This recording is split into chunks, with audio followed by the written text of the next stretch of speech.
Bonjour la famille, profitez de ce moment de détente avec des histoires de charme, n'oubliez pas de vous abonner et de partager vos réflexions dans la section des commentaires.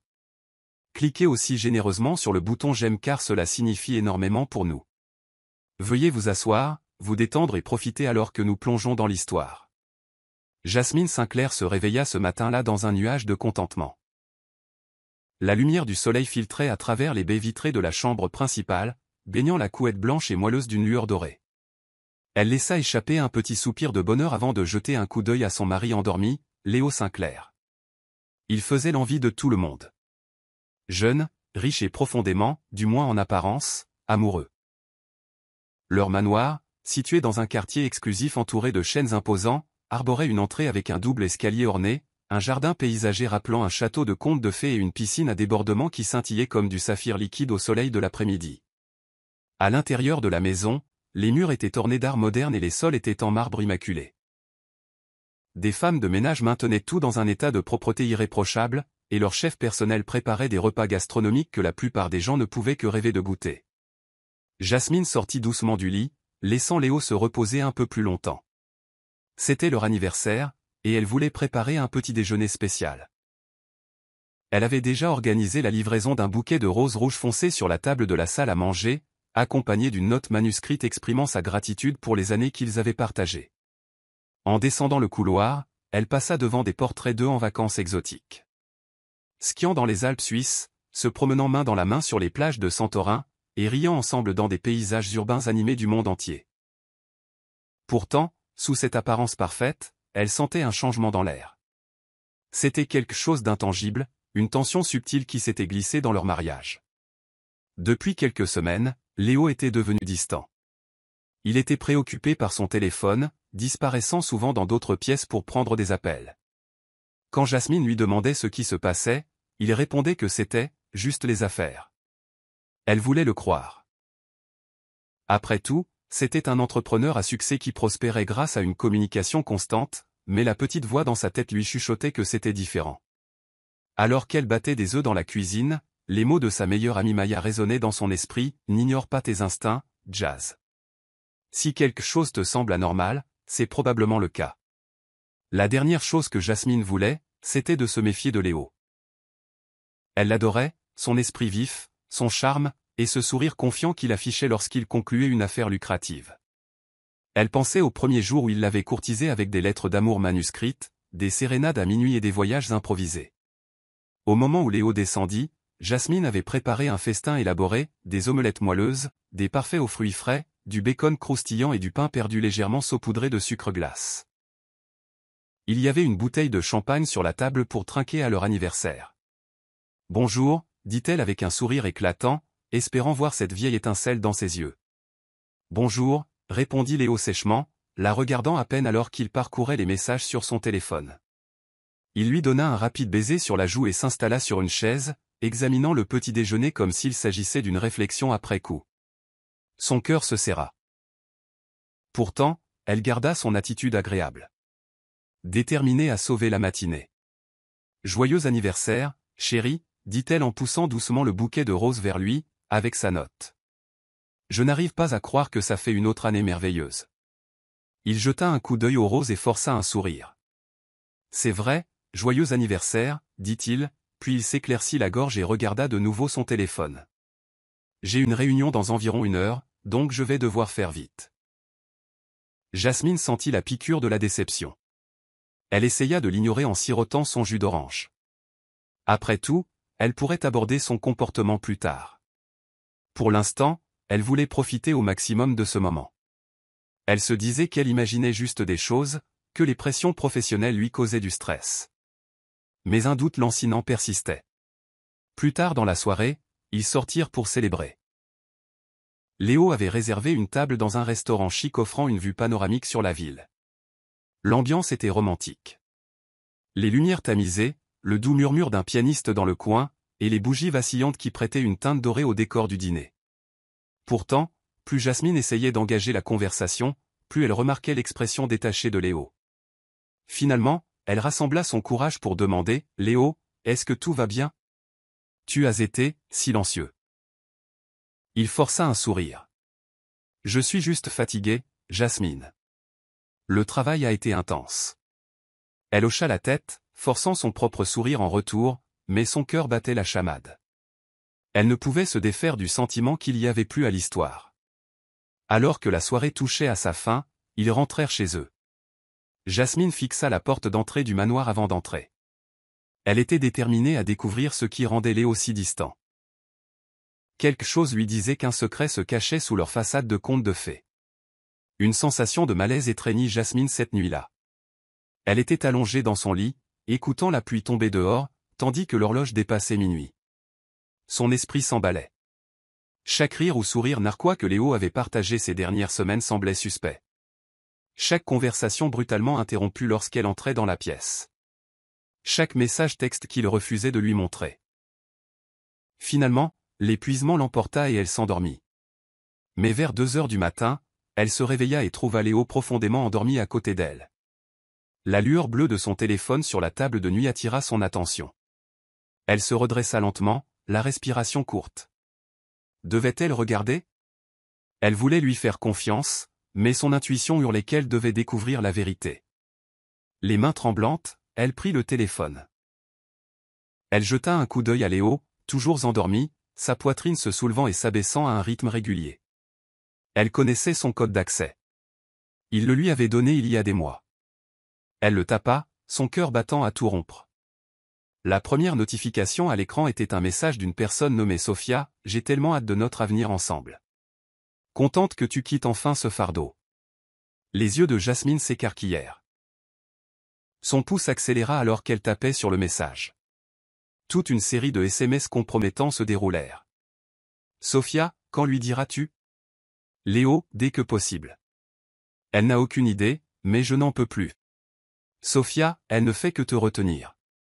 Une fois que tu seras débarrassé d'elle, nous voyagerons ensemble à travers le monde. Léo, d'accord. Je travaille sur un plan. Des sueurs froides perlèrent sur le front de Jasmine. Le mot « fardeau » résonnait dans son esprit. Son estomac se noua alors qu'elle faisait défiler, découvrant des photos de Léo et Sophia dans une chambre d'hôtel, enlacée, horodatée de quelques jours seulement. Ce n'était pas une liaison passagère. C'était sérieux, planifié et discuté avec cruauté comme si Jasmine n'était rien de plus qu'un obstacle. Les larmes brouillèrent sa vision. Elle sentit son monde s'effondrer, son cœur battant si fort qu'elle craignit qu'il ne réveille Léo. Elle voulait le confronter sur le champ. Le secouer, lui crier dessus, exiger des réponses. Mais une soudaine montée d'adrénaline lui dit de se retenir, de rassembler ses esprits, de déterminer sa prochaine action avant de lui faire savoir ce qu'elle avait découvert. Dans un désespoir feutré, elle reposa le téléphone et sortit du lit. Elle se dirigea sur la pointe des pieds vers la salle de bain, verrouillant la porte derrière elle. Avec des doigts tremblants, elle parcourut son propre téléphone et fit des captures d'écran de chaque conversation compromettante.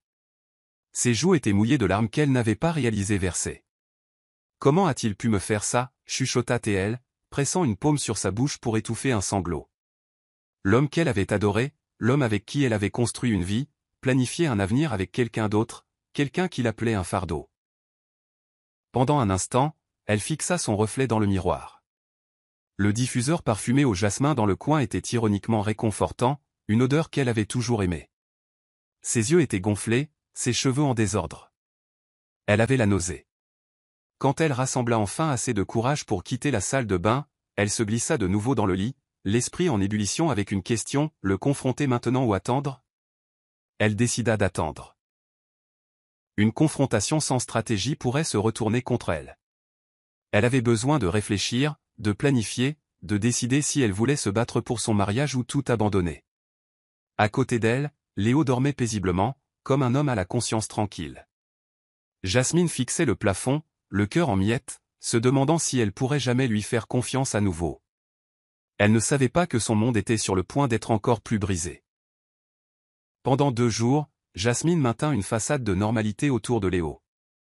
Elle avait besoin de temps pour digérer ce qu'elle avait découvert. Léo, apparemment inconscient, vaquait à ses occupations comme si de rien n'était. Il assistait à des réunions, répondait à des appels téléphoniques et s'arrêtait occasionnellement pour prendre des nouvelles de Jasmine de cette manière superficielle qu'il avait adoptée. Chaque fois qu'il la regardait, elle sentait à la fois la fureur et le chagrin lui traverser les veines. Elle faillit le confronter après le dîner un soir, mais il partit précipitamment, prétextant une réunion d'urgence. Jasmine était certaine que ce n'était pas une crise professionnelle. C'était Sophia. Cette pensée la remplit d'une rage silencieuse. Sa confiance avait été bafouée, et la seule façon pour elle de faire face était de prévoir de rencontrer discrètement son avocat. Mais la vie avait d'autres plans qui intervinrent de manière bien plus dramatique. C'était un vendredi soir orageux. La pluie cinglait les fenêtres et le tonnerre grondait au loin. Jasmine et Léo eurent une autre dispute animée, qui passa d'accusations d'indifférence à des menaces à demi voilées de départ. La cruauté de Léo se manifestait par de petites remarques cinglantes. « Tu m'étouffes, Jasmine, et laisse-moi un peu d'espace pour une fois. » Ces mots la piquaient comme des plaies ouvertes. Elle n'avait pas révélé ce qu'elle savait, mais sa colère face à son hypocrisie alimentait le conflit. Finalement, Jasmine n'en put plus. Elle attrapa ses clés de voiture et sortit en trombe par la porte d'entrée. Léo n'essaya même pas de l'arrêter. Le ciel nocturne était noir, illuminé seulement par des éclairs. Elle monta dans son élégante voiture de sport, les mains tremblantes alors qu'elle cherchait le contact. Elle démarra à toute vitesse, voulant fuir sa fureur et son chagrin. Les routes étaient glissantes à cause de l'averse, les lampadaires obscurcis par des rideaux de pluie. Elle revoyait mentalement les messages textes, l'idée horrible que son mari et sa maîtresse la qualifiaient de fardeau. Ses larmes brouillaient sa vision. Elle accéléra, essayant d'échapper à la douleur dans sa poitrine. Les essuie-glaces balayaient frénétiquement, mais il était difficile de voir à plus de quelques mètres. Soudain, les phares aveuglants d'un camion venant en sens inverse dévièrent dans sa voie. Elle freina brusquement, la voiture dérapant de manière incontrôlable sur l'asphalte mouillé. La dernière chose dont elle se souvint fut le bruit esséhurant du métal froissé, la secousse qui lui projeta la tête en arrière, et un éclair illuminant la forme monstrueuse du camion alors qu'il entrait en collision avec elle. L'obscurité l'enveloppa. Quand elle reprit enfin connaissance, elle sentit une douleur atroce lui parcourir le corps. Des lumières fluorescentes vives au-dessus remplacèrent l'obscurité. L'odeur d'antiseptique et le bip distant des machines hospitalières lui indiquèrent qu'elle était à l'hôpital. Elle essaya de bouger ses jambes, mais elle semblait engourdie, comme un poids mort. Elle réussit à articuler, « Que s'est-il passé ?» Bien que sa voix fût rauque, une infirmière en blouse s'approcha. « Vous avez eu un accident de voiture, Madame Sinclair, dit-elle doucement. Vous avez subi une grave blessure à la colonne vertébrale. Nous effectuons encore des tests. » Jasmine cligna lentement des yeux, essayant d'absorber l'information. Une vague de panique la submergea. « Mes jambes, » souffla-t-elle. L'infirmière lui adressa un regard compatissant. « Il n'y a pas de manière facile de le dire. Les premiers scanners montrent des dommages importants à votre moelle épinière. Pour l'instant, vous n'avez aucune sensation ni mouvement de la taille aux pieds. » Le choc et l'incrédulité paralysèrent Jasmine alors que les larmes montaient à ses yeux. Elle sentait une terreur lancinante. Sa vie entière avait changé en un instant. Moment. Elle essaya de lever la tête, de voir le reste de son corps, mais ressentit une vive douleur au cou. L'infirmière la ramena doucement en arrière. Restez immobile. Les médecins viendront vous expliquer davantage. Son esprit tourbillonnait. Elle pensa à ses cours de danse, à ses courses matinales, même à des choses simples comme monter les escaliers chez elle. Sa vie avait tourné autour de la mobilité physique, de l'indépendance et de la grâce. Maintenant, il semblait que tout cela avait disparu. La porte de la chambre d'hôpital s'ouvrit et un médecin à l'expression solennelle entra. Il expliqua qu'ils avaient pratiqué une intervention chirurgicale d'urgence pour stabiliser sa colonne vertébrale, mais que le pronostic était incertain. Elle aurait besoin d'une rééducation intensive, et il n'y avait aucune garantie qu'elle remarcherait un jour. Jasmine sentit une boule lui monter à la gorge. « J'ai besoin de mon mari », chuchota-t-elle, oubliant momentanément leurs troubles conjugaux. Elle voulait juste du réconfort, une présence familière, une main à tenir. 2 jours passèrent avant que Léo ne mette enfin les pieds dans sa chambre d'hôpital. Au moment où il entra, Jasmine sentit son rythme cardiaque s'accélérer.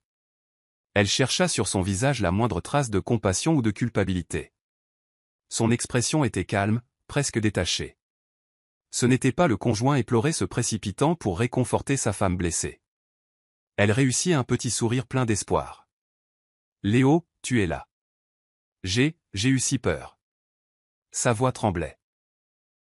Il hocha la tête, fourrant ses mains dans ses poches. Oui, j'avais quelques affaires à régler d'abord, dit-il. Il n'y eut ni câlin, ni salut chaleureux. Il la regarda avec un mélange de pitié et de malaise, comme si sa vue dans le lit d'hôpital le troublait. Son cœur se serra. Des affaires? Léo, regarde-moi. Le médecin a dit que je ne remarcherai peut-être plus jamais. Ses yeux se remplirent de larmes. Il détourna le regard, comme incapable de maintenir le contact visuel. Je suis désolé que tu sois blessé, répondit-il, sa voix à peine audible. Il marqua une pause, puis laissa échapper un soupir qui semblait plus exaspéré que compatissant. Mais Jasmine, c'est beaucoup. Je ne peux pas être enchaîné à une infirme. Les mots la frappèrent comme un coup de massue en pleine poitrine. Pendant un instant, elle crut avoir mal entendu. Elle lutta pour se redresser sur le lit, grimaçant à la douleur qui lui parcourait la colonne vertébrale. Que as-tu dit? Articula-t-elle difficilement, les larmes coulant sur ses joues. Il haussa les épaules, évitant son regard. Écoute, ne rendons pas les choses plus difficiles qu'elles ne le sont. Je demande le divorce. Les papiers seront envoyés bientôt. Un sanglot s'échappa de la gorge de Jasmine, rauque et angoissée. Toi? Tu ne peux pas être sérieux. Léo, j'ai besoin de toi. Je suis paralysé, et toi tu es. Je suis désolé, l'interrompit-il, bien qu'il n'eût pas l'air désolé du tout. Mais je ne peux pas gérer ça. J'ai besoin d'une partenaire qui puisse vivre la vie avec moi. Ce n'est pas pour ça que j'ai signé. La rage et le désespoir se déchaînèrent en elle. Elle agrippa les draps du lit, ses jointures blanchissant. Lâche, siffla-t-elle. Comment peux-tu faire ça? Nous nous sommes jurés. Pour le meilleur et pour le pire. Léo haussa les épaules d'un air dédaigneux. Les gens changent. Les circonstances changent. Il se tourna pour partir, ses mocassins chers claquant sur le linoléum. Jasmine hurla après lui, la douleur dans son âme bien plus profonde que n'importe quelle blessure physique. N'ose pas me quitter, Léo. Mais il était déjà parti.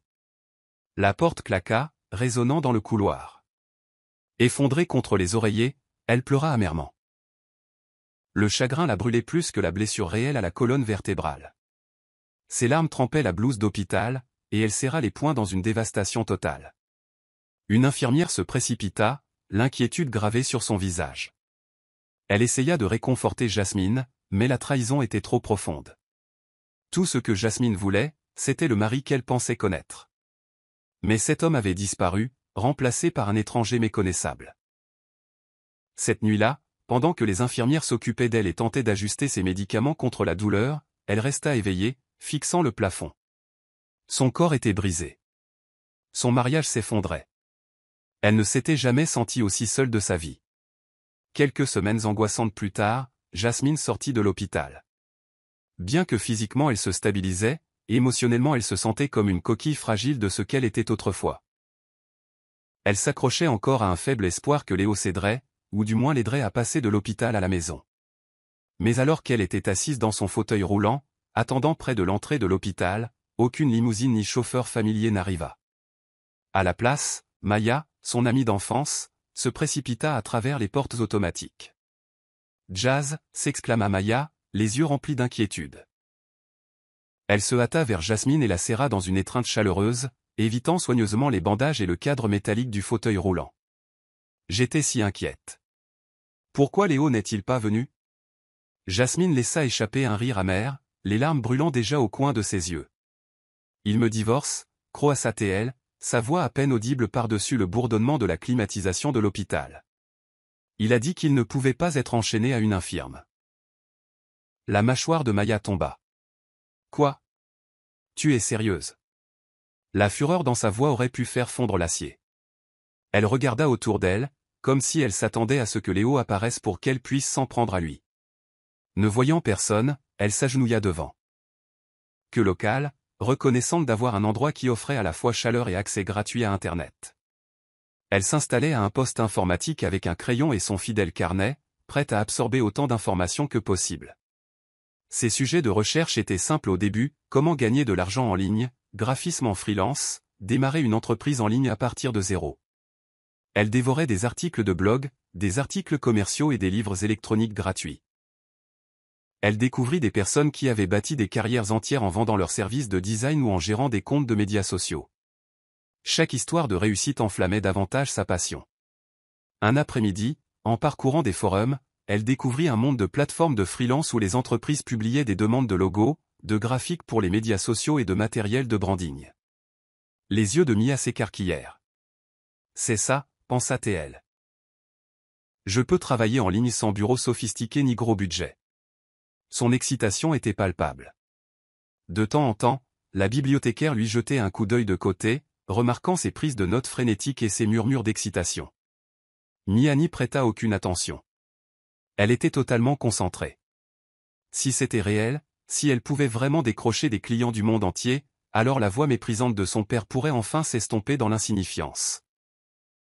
À l'heure de la fermeture, Mia se déconnecta à contre-cœur.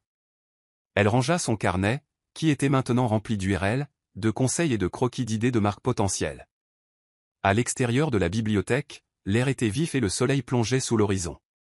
Elle serra son sac à dos contre sa poitrine et sourit. La route à venir serait peut-être encore semée d'embûches, mais pour la première fois, elle avait l'impression d'avoir une carte, même si ce n'était que des notes griffonnées et des fragments de rêves empruntés. La bibliothèque devint la deuxième maison de Mia. Chaque matin, elle retournait aux postes informatiques dès leur ouverture, se disputant une place. Déterminée à paraître professionnelle, elle emprunta un smartphone d'occasion à un prêteur sur gage en utilisant une partie de ses précieuses économies. Il fonctionnait à peine, mais il pouvait se connecter au Wi-Fi de la bibliothèque, et c'était suffisant. Elle passa des heures à créer un portfolio en ligne gratuit à l'aide d'un constructeur de site web basique. Elle téléchargea des scans de ses croquis, logos, illustrations et maquettes pour des entreprises fictives qu'elle avait inventées. Pour une photo de profil, elle demanda à M. Lehmann si elle pouvait utiliser son téléphone pour prendre un portrait rapide sous un bon éclairage. Il accepta, heureux de l'aider. Vint ensuite le processus angoissant de soumission pour de petits travaux de conception. Elle fixa ses tarifs bas, presque trop bas, sachant qu'elle devait percer d'une manière ou d'une autre. Les jours se transformèrent en une semaine sans réponse, et Mia commença à s'inquiéter. Peut-être que je ne suis pas assez bonne, pensa-t-elle. Les souvenirs du visage moqueur de son père lui serraient le cœur. Mais juste au moment où elle était sur le point d'abandonner, un email apparut dans sa boîte de réception, client intéressé par vos services de logo. Son cœur bondit dans sa gorge. Elle l'ouvrit avec des doigts tremblants. Le client était un petit propriétaire de boutique Etsy qui avait besoin d'un logo simple pour son magasin. Le paiement n'était que de $50, mais pour Mia, c'était une opportunité en or. Elle répondit immédiatement, insufflant chaleur et professionnalisme dans son message. Cette nuit-là, elle resta éveillée dans le hangar, esquissant plusieurs versions du logo à la lampe de poche. Elle les scanna à la bibliothèque le lendemain matin, les perfectionna avec un logiciel de retouche en ligne gratuit et les envoya en retenant son souffle. 2 jours plus tard, une notification vibra sur son téléphone emprunté. Le client avait approuvé ses créations. « J'adore », lisait-on dans le message. « Vous avez parfaitement cerné le style que je voulais. Merci beaucoup. » En pièces jointes, la promesse de paiement. $50 bien réels et tangibles. Lorsque l'argent fut enfin versé sur son compte de paiement en ligne nouvellement créé, Mia fixa le chiffre, les larmes aux yeux. « Je l'ai fait », murmura-t-elle. « C'est réel. » À cet instant, $50 auraient aussi bien pu être 50 millions de dollars. Ce n'était pas seulement de l'argent, c'était la validation que son art avait de la valeur dans le monde entier. C'était la preuve qu'elle était sur la bonne voie. L'élan pris en décrochant son premier client propulsa Mia à plein régime. Chaque matin, elle se précipitait à la bibliothèque dès l'ouverture, se connectait à l'ordinateur et vérifiait ses messages. Elle cherchait de nouvelles offres d'emploi, publiait le lien de son portfolio et essayait même de réseauter sur des groupes de médias sociaux dédiés aux propriétaires de petites entreprises. Les bibliothécaires commencèrent à remarquer sa routine. Occasionnellement, l'une d'elles remarquait « Vous êtes bien persévérante, ma chère ?» Et Mia répondait par un sourire poli. Elle n'avait aucune idée qu'elle était sans abri, vivant dans un hangar oublié. Mais la bibliothèque était devenue son sanctuaire, son unique voie vers une vie meilleure. Alors que Mia obtenait davantage de petits boulots aux 20 $ pour la conception d'un flyer, 30 $ pour une bannière de médias sociaux, elle réinvestissait chaque dollar dont elle n'avait pas besoin pour sa survie de base. Elle acheta un ordinateur portable d'occasion dans un magasin d'aubaine afin de pouvoir travailler même après la fermeture de la bibliothèque. S'accroupissant dans le coin près du mur extérieur pour capter le signal Wi-Fi qui s'échappait parfois à l'extérieur. Ce n'était pas idéal, mais c'était un progrès par rapport à l'attente en ligne pour utiliser un ordinateur de la bibliothèque. Chaque nouveau projet lui apprenait quelque chose. Comment communiquer efficacement avec les clients, comment négocier de meilleurs tarifs et comment gérer les révisions. Elle lisait des articles commerciaux sur l'importance de dépasser les attentes et de faire en sorte que les clients se sentent valorisés. Et ça marchait. Beaucoup de ses premiers clients laissèrent des critiques élogieuses. Pourtant, elle faisait face à des difficultés quotidiennes.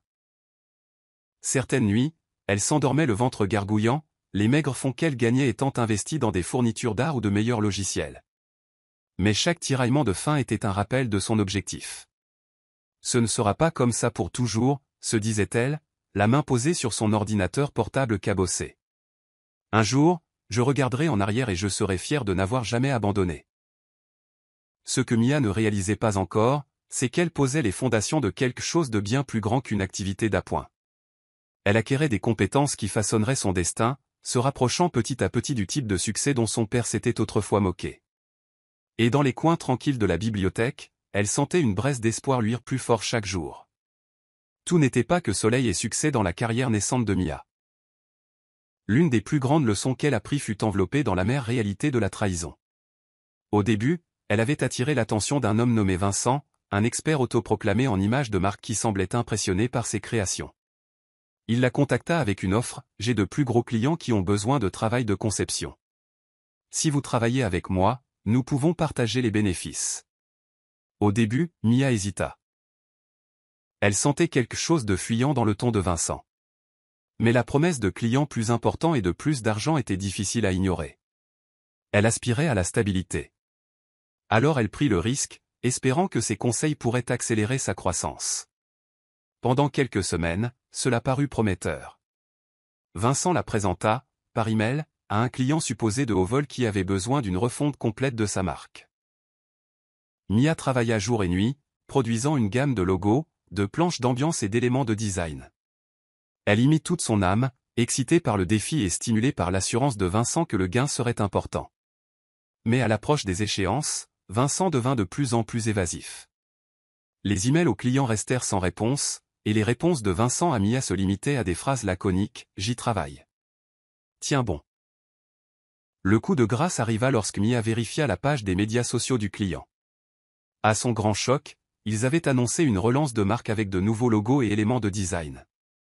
Ces designs, ceux-là même qu'elle avait conçus avec tant de soin. Paniquée, elle envoya un message à Vincent. « Que se passe-t-il ? Ils utilisent mes designs, mais je n'ai pas été payé. » Les heures se transformèrent en jours sans réponse. Finalement, un bref message arriva.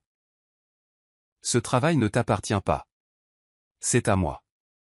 Arrête de me harceler. » Mia sentit son estomac se nouer. Tout son temps, ses efforts et sa créativité avaient été volés. Il ne lui restait que la prise de conscience qu'elle avait été escroquée. La fureur et le chagrin se heurtèrent dans sa poitrine. Elle avait si peu au départ, et maintenant on s'était servi d'elle comme d'un outil jetable. Pendant des jours, elle fut paralysée par le désespoir, les larmes brûlant ses joues chaque fois qu'elle regardait son ordinateur portable. Peut-être que je ne suis tout simplement pas faite pour ça, pensa-t-elle. Les souvenirs du visage ricanant de son père emplirent son esprit. Malgré la douleur cependant, elle résolut de ne pas laisser cela détruire son rêve. Dans un rare moment de sang-froid, elle ferma les yeux et murmura à voix haute. « Je ne laisserai pas un escroc ruiner tout ce que j'ai construit. Je serai plus intelligente la prochaine fois. » Ce fut une leçon amère, mais cela lui rappela que la confiance devait se mériter, et non être accordée gratuitement.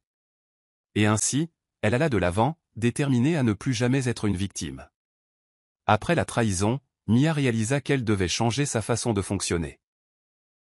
Elle ne pouvait pas gérer seule tous les aspects de l'entreprise, pas si elle avait l'intention de se développer.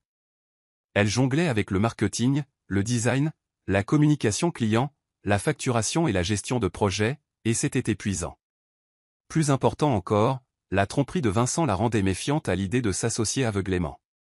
Mais elle savait aussi que les entreprises prospères s'appuyaient souvent sur des équipes pour se développer. Un après-midi, alors qu'elle sirotait une tasse de café instantané bon marché, une idée radicale se forma. Et si je faisais appel à quelques freelances de confiance pour m'aider sur des projets? Cette idée l'excitait et la terrifiait à la fois. Embaucher d'autres personnes signifiait faire à nouveau confiance, un domaine où elle venait d'être échaudée. Cela signifiait aussi les payer, ce qui réduisait ses bénéfices déjà minces. Néanmoins, Mia franchit le pas. Elle se rendit sur des sites web de freelance réputés, à la recherche de designers et d'illustrateurs talentueux qui, comme elle, avaient soif d'une chance. Elle s'assura de choisir des personnes avec des portfolios vérifiés et de solides commentaires de clients. Au lieu d'une confiance aveugle, elle lança de petits projets tests.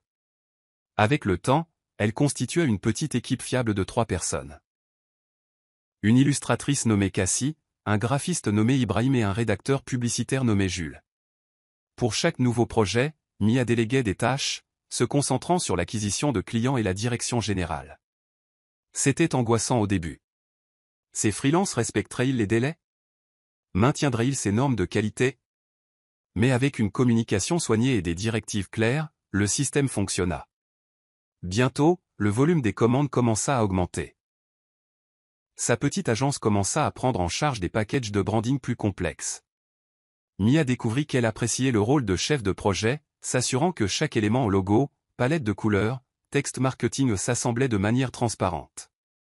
Même si le travail de conception lui manquait, le sentiment de diriger une équipe vers une vision commune était exaltant. Financièrement, c'était un exercice d'équilibriste. Parfois, après avoir payé ses freelances, il lui restait juste assez pour acheter de la nourriture et maintenir son téléphone emprunté actif.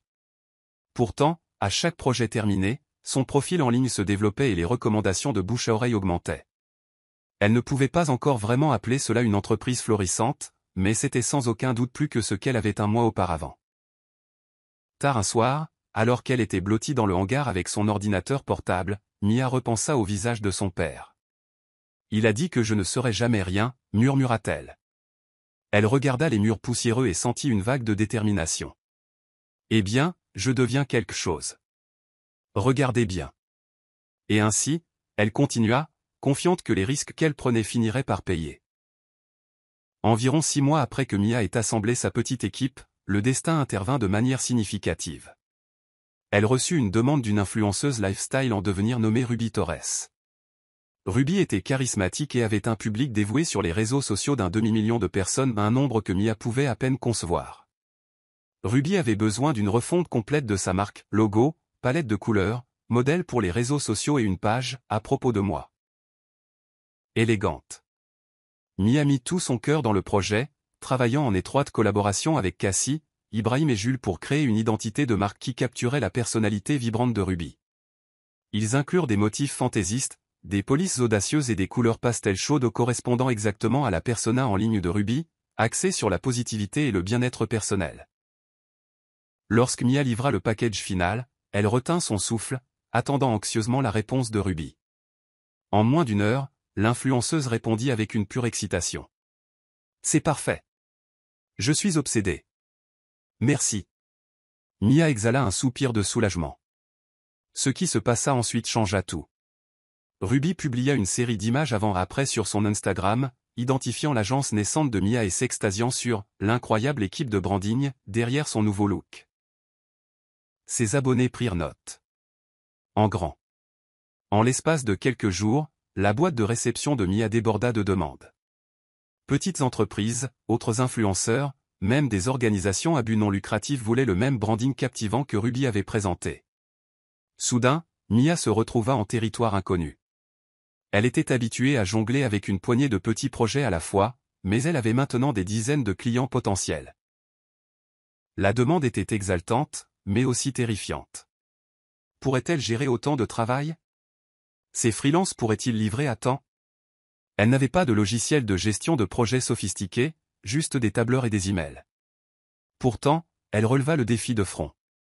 Les nuits tardives se transformèrent en petits matins. Le café devint son plus proche allié.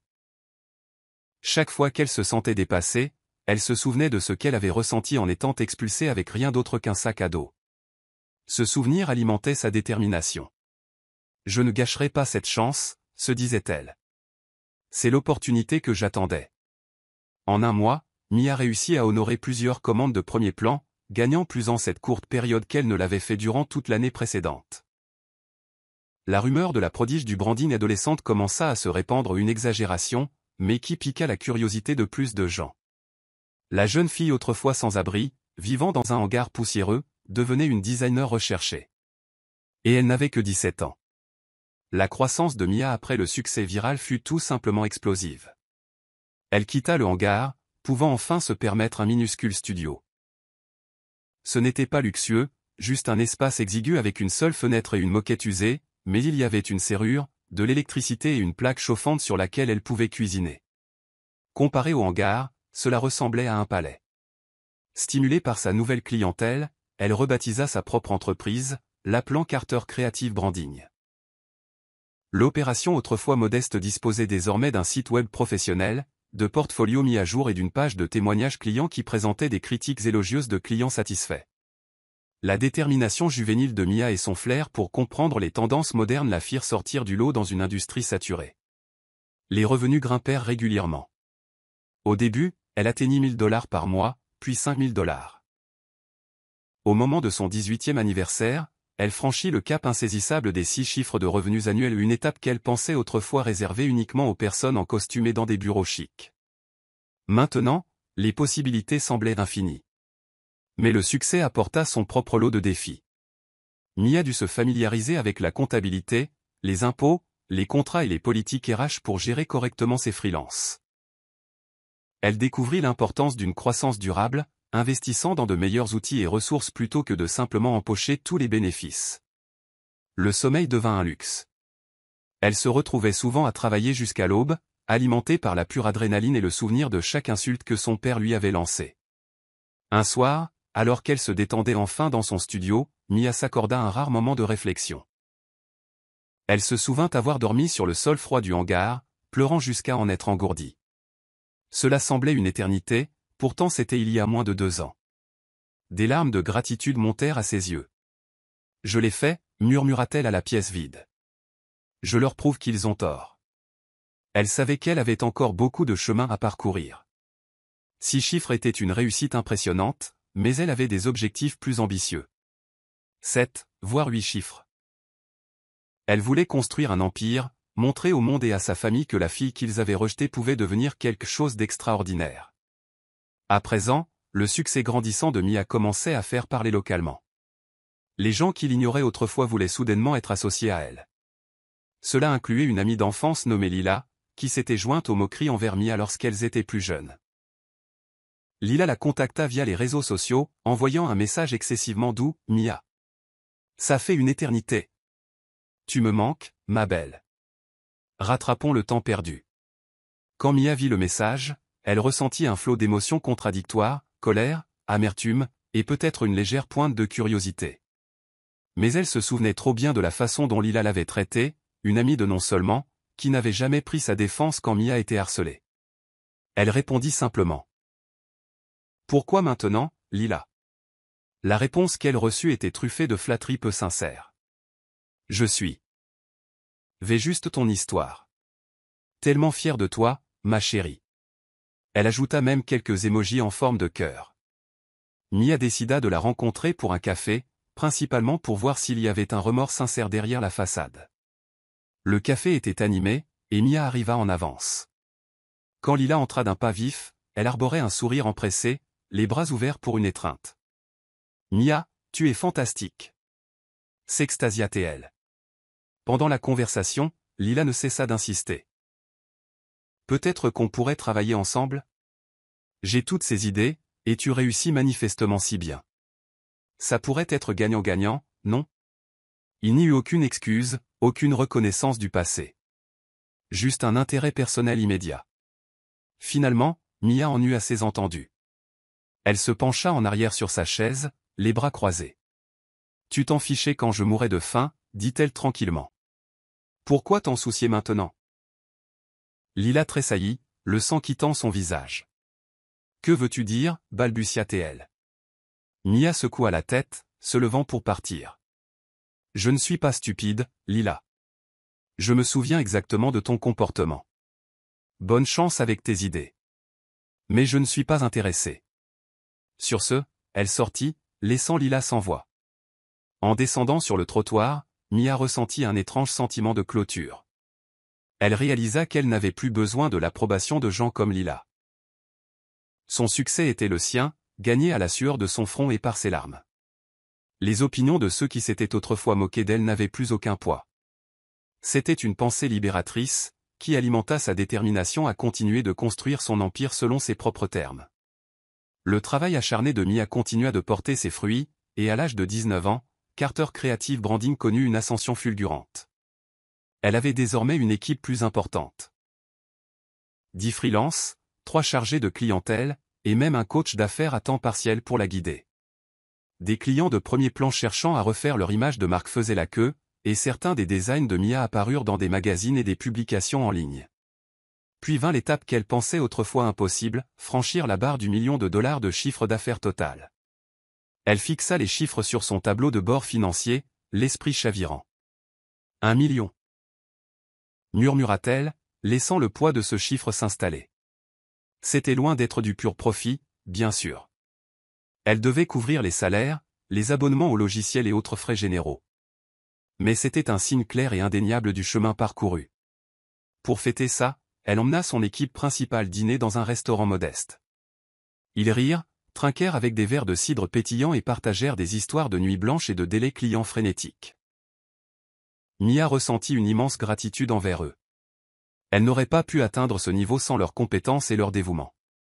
Plus tard dans la nuit, de retour dans son appartement amélioré, un T2 plus spacieux avec de vrais meubles, Mia se laissa rêver encore plus grand. Je ne fais que commencer, pensa-t-elle. Des visions d'une puissance mondiale du branding emplirent son esprit. Elle imaginait avoir des clients internationaux, plusieurs bureaux, peut-être même une branche philanthropique pour aider les jeunes défavorisés à acquérir des compétences en design. Quelque part dans le tourbillon de l'ambition, elle se demanda si sa famille pensait parfois à elle. Regardait-il les informations ou naviguait-il sur les réseaux sociaux et reconnaissait-il son nom? La question la fit sourire tristement. S'ils le font, murmura-t-elle, ils pensent probablement encore que c'est un coup de chance. Elle ne savait pas encore que sa famille découvrirait bientôt à quel point elle avait réussi, et qu'ils viendraient frapper à sa porte avec leurs propres motivations égoïstes. La présence médiatique de Mia ne cessait de croître. Elle avait figuré sur une liste populaire des « entrepreneurs de moins de 20 ans en plein essor », ce qui entraîna une cascade d'invitations à des podcasts et d'interviews en ligne. Son histoire était fascinante. Une adolescente sans abri qui avait bâti une agence de branding prospère. C'était le genre de récit du « petit » qui réussit contre toute attente que les gens aimaient partager. Un après-midi, après avoir terminé une interview avec une chaîne d'information locale, le téléphone de Mia vibra avec un numéro inconnu. Elle faillit l'ignorer mais décida de décrocher par habitude. Allô? Il y eut une pause à l'autre bout du fil, puis une voix qu'elle reconnut instantanément. Celle de sa mère. Mia? C'est toi. Le ton de Patricia était inhabituellement doux, teinté d'incertitude. Mia eut le souffle coupé. Elle n'avait pas parlé à sa mère depuis la nuit où son père l'avait mise à la porte. Une partie d'elle voulait raccrocher immédiatement. Au lieu de cela, elle se força à parler calmement. Oui, c'est moi. Il y eut une autre longue pause. Nous t'avons vu à la télé, dit sa mère, la voix tremblante. Tu as tellement grandi. Les lèvres de Mia se serrèrent. Il n'y avait pas de « je suis désolé » ou « nous avions tort ». Juste une observation. Oui, je suppose que oui, répondit-elle sèchement. Avant que Patricia ne puisse continuer, la voix de Robert intervint, il devait être sur haut-parleur. Mia. Il dit, tentant un rire chaleureux qui sonna creux. Nous avons toujours su que tu avais du potentiel, ma grande. Nous sommes fiers de toi. Une vague d'émotions contradictoires submergea Mia. Pendant des années, elle avait aspiré à entendre ces mots. Nous sommes fiers de toi. Mais maintenant, il sonnait comme un scénario forcé. Elle pouvait pratiquement les sentir chercher une invitation à revenir dans sa vie. Son père continua, tes frères et sœurs et moi parlions justement du chemin que tu as parcouru. Nous aimerions te rencontrer. Tu sais, en famille. La mâchoire de Mia se serra. Elle se souvint avoir dormi sur le sol froid d'un hangar, l'estomac gargouillant, le souvenir du ricanement de son père lui disant qu'elle ne valait rien. Je suis très occupée, dit-elle, la voix ferme. Voulez-vous quelque chose de précis? Silence. Puis sa mère reprit la parole. Nous voulons juste te voir, ma chérie. Tu nous as manqué. Mia laissa échapper un rire amer. Manqué? Ou l'idée de moi vous a manqué? Elle était trop épuisée pour continuer la comédie. Je dois y aller. Au revoir. Elle mit fin à l'appel, le cœur battant. Elle savait qu'il reviendrait. Bien sûr, son père n'abandonna pas si facilement. Au cours de la semaine suivante, Mia reçut plusieurs appels et SMS, certains de numéros inconnus, d'autres de contacts familiaux qu'elle pensait avoir supprimés. Mia, s'il te plaît, nous voulons juste parler, lisait-on dans un SMS. Un autre disait, ton père veut s'excuser. Une partie de Mia était curieuse. Son père pouvait-il sincèrement regretter ses actes? Aurait-il pu changer? Finalement, sa curiosité l'emporta. Elle accepta un appel téléphonique, mais selon ses conditions, j'écouterai, dit-elle froidement. Mais ne vous attendez pas à ce que je déroule le tapis rouge. À l'heure convenue pour l'appel, Mia s'assit dans son bureau, la porte fermée pour préserver son intimité. Elle inspira profondément alors que le téléphone sonnait. Puis elle répondit. Allô. La voix de son père résonna, plus calme qu'elle ne s'en souvenait. Mia, je sais que nous n'avons pas été proches. J'ai fait des erreurs. J'ai dit des choses que je n'aurais pas dû dire. Il hésita, puis continua, je suis désolé si tu t'es déjà senti indésirable. Mia sentit une lueur d'espoir vaciller. Si je me suis senti indésirable, répéta-t-elle. Papa, tu m'as littéralement mise à la rue. Il soupira. Je n'étais pas dans mon assiette. Le stress au travail. Des problèmes d'argent. Je me suis défoulé sur toi. Mais tu as toujours été spécial. J'ai toujours su que tu ferais quelque chose de toi. Les mots sonnaient comme appris par cœur. Le cœur de Mia se durcit. Ce n'est pas ce que tu m'as dit quand tu m'as mise à la porte. Tu as ri quand j'ai dit que je voulais réussir. Son père laissa échapper un rire nerveux. Oui, eh bien, j'étais juste en colère, Mia. Les gens disent des choses qu'ils ne pensent pas, regarde-toi maintenant. Tu m'as prouvé que j'avais tort et j'en suis heureux. Il marqua une pause. Ta mère et tes frères et sœurs sont fiers aussi. Quelque chose clochait. Mia sentait qu'il évitait toute réelle admission de culpabilité, dépeignant le passé comme de simples malentendus. Elle s'attendait à des excuses, mais cela ressemblait plus à une opération de communication. C'est tout? Demanda-t-elle, la voix plate. Son père s'éclaircit la gorge. Eh bien, nous, ta mère et moi, voulons te rencontrer. Dîner. Rattraper le temps perdu. La main de Mia se crispa sur le téléphone. Elle se souvint des années de dîner silencieux où elle était à peine reconnue. Elle se souvint avoir fouillé dans les poubelles pour se nourrir, tout cela parce que sa famille la considérait comme sans valeur. Et maintenant, il voulait rattraper le temps perdu? Elle prit une inspiration mesurée. J'apprécie les excuses, dit-elle, mais je ne suis pas sûre qu'un dîner soit une bonne idée pour le moment. J'ai un emploi du temps chargé. Elle mit fin à l'appel peu de temps après, se sentant à la fois vide et en colère. Les excuses qu'elle avait attendues pendant des années étaient, au mieux, superficielles. Et au fond d'elle, elle soupçonnait que ses parents avaient un objectif. Un objectif qui n'impliquait pas simplement de faire amende honorable. Les soupçons de Mia se confirmèrent plutôt qu'elle ne s'y attendait. Un matin frais, elle arriva à son bureau pour trouver sa mère, son père et même ses frères et sœurs qui attendaient dans la zone de réception. Mia se figea à cette vue. Son père faisait les 100 pas, sa mère serrait nerveusement son sac à main, et ses frères et sœurs, Richard et Caroline, arboraient des expressions de joie forcée. La réceptionniste de Mia avait l'air paniqué. Ils ont dit qu'ils étaient de la famille et ont insisté pour attendre, expliqua-t-elle. Mia força un sourire crispé. C'est bon, Maggie. Je vais m'en occuper. Elle conduisit sa famille dans une petite salle de conférence, refermant la porte derrière eux. Immédiatement, son père prit la parole, la voix teintée d'impatience. Tu es devenu un sacré succès, Mia. Nous sommes impressionnés. Il fit un geste vers la salle de conférence élégante. Le décor minimaliste. Qui l'aurait cru? Sa mère tenta une approche plus douce. Nous voulons juste savoir comment tu vas. Nous nous inquiétons, tu sais. La colère de Mia monta. Vous inquiétez? Ça fait des années. Et aucun de vous ne m'a contacté avant que je passe à la télé. Richard, son frère, s'avança. Écoute, Mia, nous étions jeunes. Nous ne savions pas mieux. Mais maintenant que tu t'en sors bien, peut-être que tu peux nous aider. Caroline hocha la tête avec empressement. Exactement. L'entreprise de papa a des difficultés. Et je suis à l'université. Les frais de scolarité sont chers. Nous sommes une famille, après tout. On se serre les coudes, non? Mia les regarda, incrédule. Vous plaisantez, j'espère. Son père croisa les bras, adoptant une expression sévère. Nous t'avons élevé, Mia. Tu nous dois bien ça. Il est temps de rendre à ta famille. Ce mot, doit, fut la goutte d'eau qui fit déborder le vase.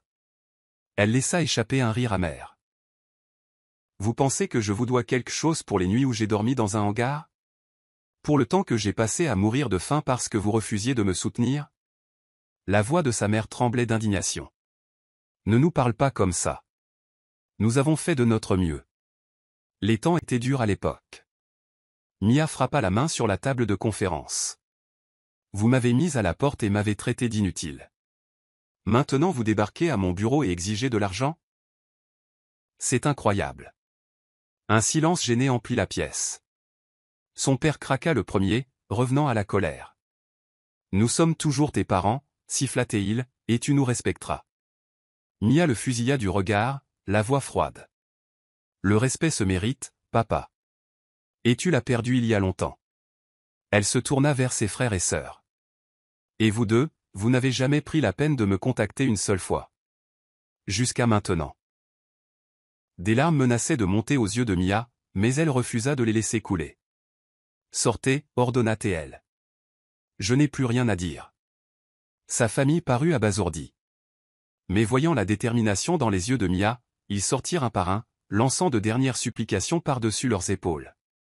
Une fois partie, Mia s'effondra sur une chaise, la poitrine serrée par la rage et le chagrin. Elle réalisa qu'elle n'était plus la fille impuissante qu'ils avaient l'habitude de tourmenter.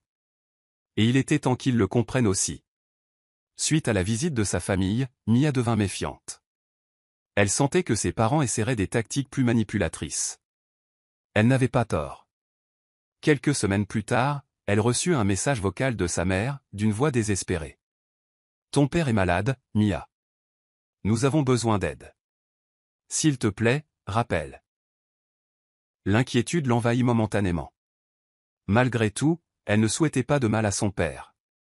Mais elle les connaissait assez bien pour soupçonner une ruse. Pourtant, l'attraction émotionnelle fut assez forte pour qu'elle décide d'aller le voir à l'hôpital local. Quand elle arriva, elle trouva son père allongé dans un lit, l'air fatigué mais certainement pas au seuil de la mort. Sa mère était à ses côtés, arborant une expression pitoyable. « Oh Mia, Dieu merci tu es venue. » dit-elle en attrapant la main de Mia. Le stress a eu raison de ton père, et les factures. Son père grimaça comme s'il souffrait terriblement. Nous n'avons pas l'assurance pour tout couvrir, dit-il doucement. J'espérais, maintenant que tu réussis si bien. Mia put à peine contenir sa fureur. Vous avez menti sur le fait d'être gravement malade juste pour me faire venir ici. Sa mère secoua la tête, les larmes brillant. Ce n'est pas un mensonge. Il est vraiment souffrant. Souffrant, répéta Mia. Mais pas mourant. Il y a une différence. Un silence tendu s'installa avant que son père ne continue. Nous avons juste besoin d'un peu d'aide financière. Peut-être que tu pourrais payer certaines de ces factures médicales. Mia les regarda, se souvenant comment ils avaient exigé de l'argent quelques semaines plus tôt. Elle réalisa qu'ils essayaient une autre approche. La pitié. Elle expira lentement, se forçant à rester calme. Très bien, vous voulez un accord, dit-elle. Je paierai les factures à une condition. Vous venez tous les deux travailler pour moi. Salaire minimum. Pas de traitement de faveur. Leurs yeux s'écarquillèrent. Le visage de sa mère exprimait l'horreur, tandis que son père bredouillait « Tu ne peux pas être sérieuse. » On ne peut plus sérieuse, répondit Mia. Si vous voulez que je vous sorte de là, vous allez devoir le mériter. Le visage de son père devint rouge, les veines saillantes sur son cou. Je suis ton père, rugit-il en essayant de se redresser. Je mérite ton respect, pas un travail subalterne. L'expression de Mia resta glaciale. Alors payez vos propres factures, lança-t-elle en tournant les talons. Je ne me laisserai plus manipuler. Elle sortit de la chambre d'hôpital, laissant ses parents stupéfaits en silence. C'était une démonstration de force qu'elle n'aurait jamais imaginé faire, mais c'était aussi une limite claire. S'il voulait son aide, il devrait reconnaître la valeur de son entreprise et de son travail, quelque chose qu'ils avaient autrefois jugé sans valeur. Quelques jours plus tard, Mia reçut un autre appel téléphonique, cette fois de sa mère, sifflant de colère. « Comment oses-tu nous humilier comme ça » cracha-t-elle, la colère crépitant à travers la ligne téléphonique. « Nous offrir des emplois au salaire minimum ? Nous sommes tes parents, pour l'amour du ciel !» Mia écarta le téléphone de son oreille, laissant échapper un petit rire. « Vous avez exigé que je paie vos factures. Je vous ai donné un moyen de gagner cet argent légitimement. » La voix de sa mère tremblait d'indignation. « Tu penses que nous nous abaisserions un jour à travailler pour notre enfant ? Tu nous dois quelque chose, Mia. Nous t'avons nourri, vêtu. Vous m'avez mise à la porte à 14 ans, coupa Mia, son ton mesuré mais froid. Je me suis nourri et vêtu moi-même pendant des années après ça. N'osez pas prétendre que je vous dois le moindre centime. » Elle mit fin à l'appel brusquement, l'adrénaline inondant ses veines. Elle en avait fini de marcher sur des œufs avec leur sentiment de droit. Elle avait construit sa vie à partir de rien. S'ils refusaient son offre, c'était leur choix.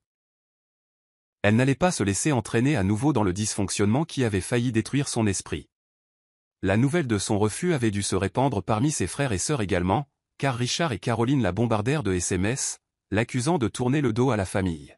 « Papa a toujours cru en toi », lisait-on dans un message, ignorant l'histoire flagrante de négligence. Un autre SMS de Caroline disait « Nous sommes frères et sœurs. » Tu ne peux pas simplement prétendre que nous n'existons pas, Mia supprima les messages sans répondre. Elle se souvenait trop bien de la façon dont ses frères et sœurs s'étaient moqués d'elle ou étaient restés silencieux pendant que son père la réprimandait. Maintenant, ils avaient l'audace d'insister pour qu'elle les sauve, simplement parce qu'ils étaient de la famille. Elle verrouilla son téléphone, sa résolution plus forte que jamais. L'époque où elle aspirait à leur approbation était révolue. Alors que l'histoire de Mia continuait d'attirer l'attention, elle fut invitée à prendre la parole lors d'une table ronde locale sur l'entrepreneuriat. Vêtue d'un élégant tailleur noir, loin des vêtements en lambeaux qu'elle portait autrefois, elle monta sur scène, le cœur battant. Un public nombreux composé d'aspirants chefs d'entreprise, d'étudiants et de personnalités des médias attendait ses paroles. Lorsque le modérateur l'interrogea sur son parcours, Mia raconta son histoire avec honnêteté.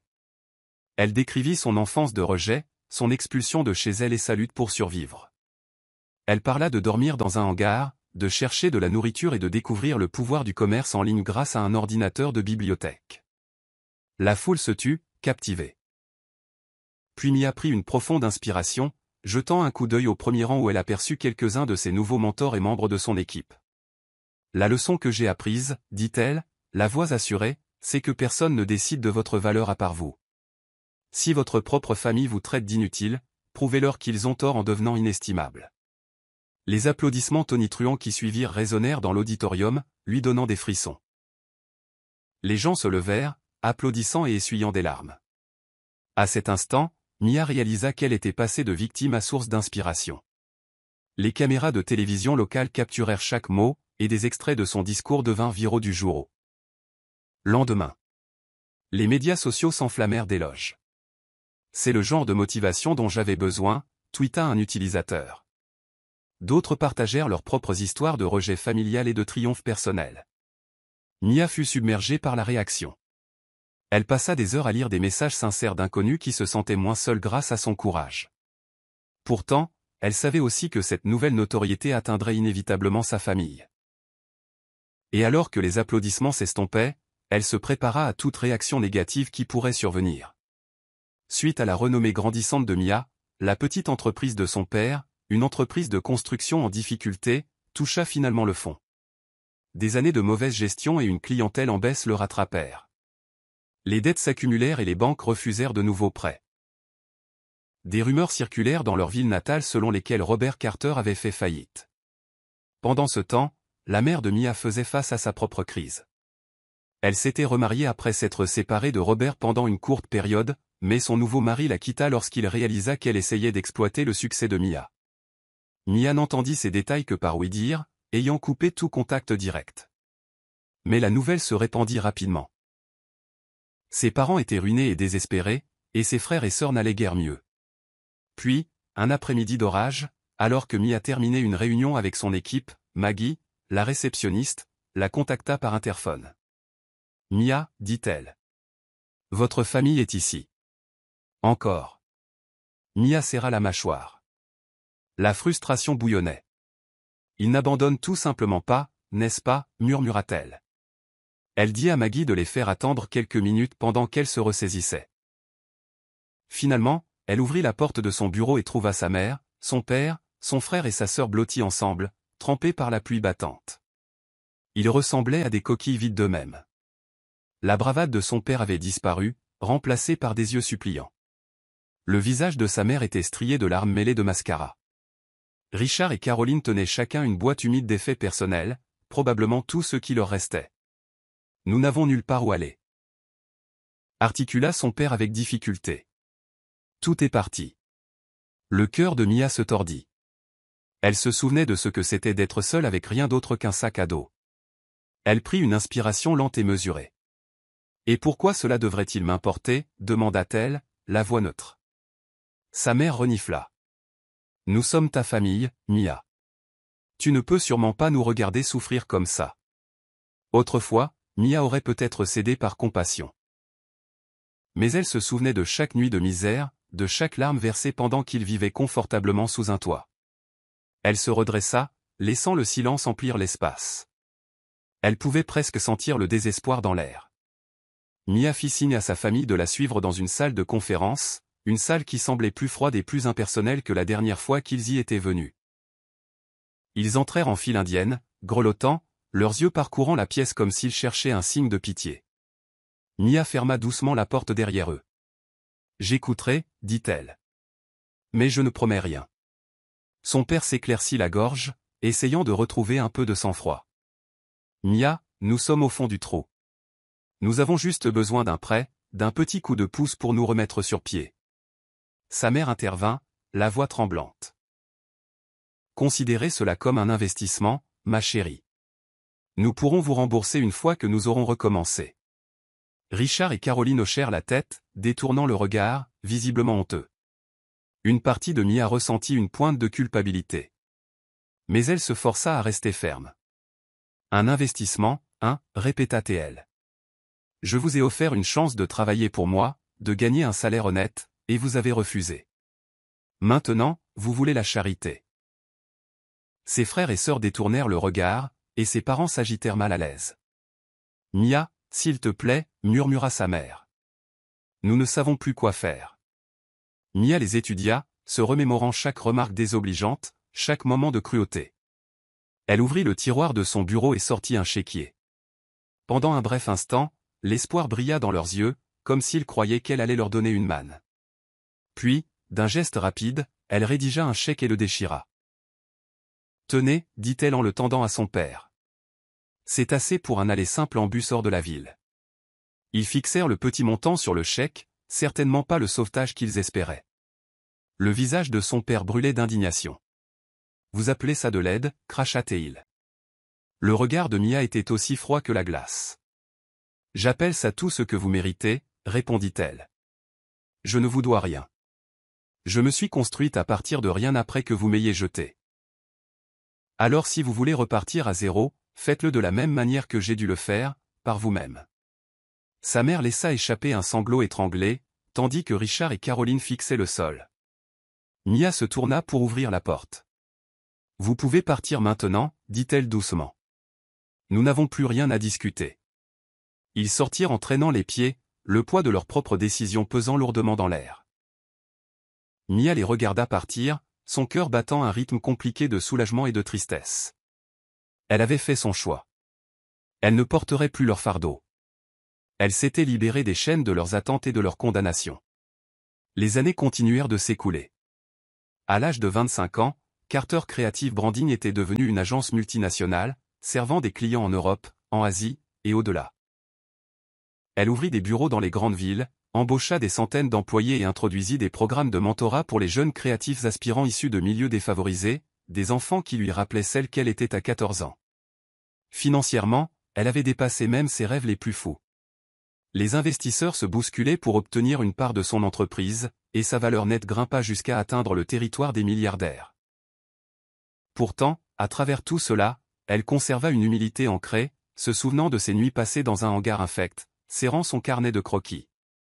Son invitation à une conférence TED arriva au moment parfait, une opportunité de partager son histoire avec un public mondial. Debout sur le célèbre cercle rouge, elle ressentit une montée de trac et d'excitation. Les lumières s'atténuèrent, et la foule se tut dans l'anticipation. Mia commença par raconter ses premiers souvenirs d'avoir été étiquetée comme sans valeur. Elle parla de trahison, de faim et de chagrin. Elle guida ensuite le public à travers son parcours. Découvrir l'art, apprendre le commerce en ligne, faire face à la trahison d'un mentor, développer sa propre entreprise et finalement devenir un symbole de triomphe sur l'adversité. À la fin de son discours, des larmes brillaient dans les yeux de nombreux auditeurs. Mia conclut avec les mots qu'elle s'était murmurés tant de fois dans l'obscurité de son passé. Ils m'ont appelé sans valeur. Je suis devenu inestimable. La foule explosa en applaudissements, une ovation debout qui sembla résonner à travers l'auditorium et jusque dans son âme même. Mia marqua une pause, laissant cela l'envahir, sentant l'électricité de ce moment. Dans les jours qui suivirent, des extraits de sa conférence TED devinrent viraux, circulant sur les réseaux sociaux et les médias. Elle reçut d'innombrables messages de personnes inspirées par sa persévérance. De mères célibataires jonglant avec 2 emplois à des adolescents qui se sentaient mal à leur place dans leur propre foyer. Mia répondit à autant qu'elle le put, leur rappelant qu'eux aussi possédaient un pouvoir insoupçonné. Sa famille ne la recontacta plus jamais. La rumeur voulait qu'ils se soient dispersés dans différentes villes, chacun essayant de reconstruire sa vie dans une résignation silencieuse. Mia ne leur souhaitait aucun mal, mais elle ne portait plus non plus le poids de leurs opinions.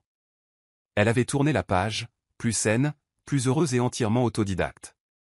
Debout sur le balcon de son appartement moderne en hauteur, contemplant les lumières scintillantes de la ville, Mia Carter ressentit un immense sentiment de paix. Elle avait affronté les pires circonstances et en était sortie non seulement victorieuse, mais aussi invincible. Et si les fantômes de son passé persistaient parfois aux confins de son esprit, il lui suffisait de se remémorer la vague de cette ovation debout, les applaudissements de milliers de personnes qui croyaient en son histoire et, par extension, croyaient en elle-même. Dans ce silence, elle murmura un dernier mantra à l'air vide. Je suis l'auteur de ma propre valeur. Et sur ce, Mia se détourna de la ligne d'horizon, prête pour tous les nouveaux défis à venir, confiante en sachant qu'elle avait déjà brisé toutes les limites qui lui avaient été imposées. Je suis heureux que vous soyez arrivés jusqu'au bout. J'espère que vous avez apprécié l'histoire. N'hésitez pas à appuyer généreusement sur ce bouton j'aime et à vous abonner pour d'autres récits captivants comme celui-ci. Nous aimerions avoir de vos nouvelles. Quelles leçons avez-vous tirées de cette histoire? Partagez vos réflexions dans les commentaires ci-dessous. À la prochaine histoire.